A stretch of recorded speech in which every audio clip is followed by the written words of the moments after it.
To start, pull the bottom AC panel away from the dashboard. Once the panel is off, disconnect the harness from the back. Now, pull the head unit forward and disconnect the hazard switch, following on to disconnect all of the head unit's wiring.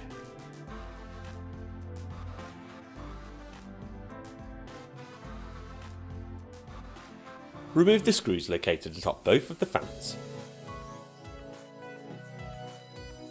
Once done, simply remove both by pulling forward from the dashboard.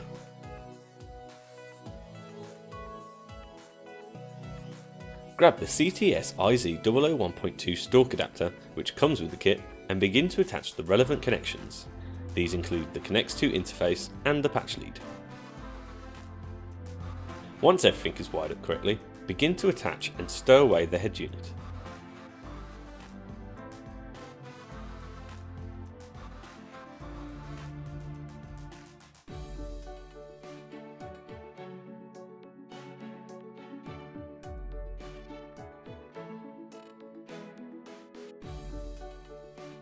When the head unit is fully screwed into place, bring back the two fan side panels and replace them like before.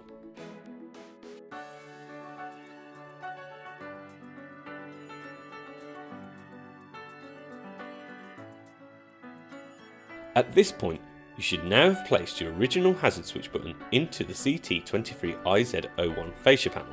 When this is done, simply place the fascia panel back onto the dashboard. Finally, grab the pre-existing AC control panel and place it back into the dashboard. This will then complete the installation.